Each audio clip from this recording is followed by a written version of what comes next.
বন্ধুরা, ঝটপট তোমাদের আজ মেনু দিদি দেখিয়ে দিই, অনেক দেরি হয়ে গেছে। এ কাজে যাবে তো জন্য আর দেরি করছি না, কথা বলে আর বাড়াচ্ছি না সময়টা। এই যে ভাত, গরম গরম ধোয়া ওটা ভাত, আচ্ছা রোজকার মতোই। আর সঙ্গে রয়েছে এই যে মূলো বটি, আচ্ছা একটু পোস্ত, ফুলকপি আলুর, একটু কচু বাটা, ছেলে খাবে ওইটুকু বাঁচিয়ে রেখেছি কালকের। আর এখানে রয়েছে এই যে ঢেলা মাছ, ঢেলা মাছ রয়েছে, যে খায় খাবে। আর আজকে রয়েছে এই যে কাতলার পেটি সব এখানে ফুলকপি আলু দিয়ে ধনে পাতা দিয়ে মাখা মাখা করে, এই দেখো গাঢ় গাঢ় একদম ইয়ে করে। আর বেশি কিছু না, এইটুকুই।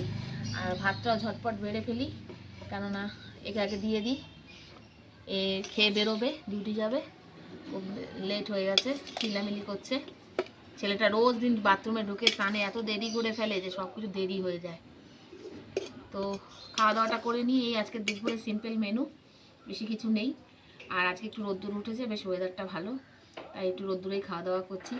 বেশ এরকম ঝলমলে আকাশ হলে বেশ ভালো লাগে রোদ্দুরে খেতে। আর কদিন যা ওয়েদার গেল বাবা, আজকে একটু রোদ্দুর ওঠাতে শান্তি। তা খাওয়া দাওয়াটা করে নিই, দেখা হবে খুব শিগগিরই নতুন আবার একটা ভিডিওতে। ততক্ষণের জন্য ভালো থেকো, সুস্থ থেকো। আর আমার ভিডিও ভালো লাগে একটু লাইক করে দিও। টাটা বন্ধুরা।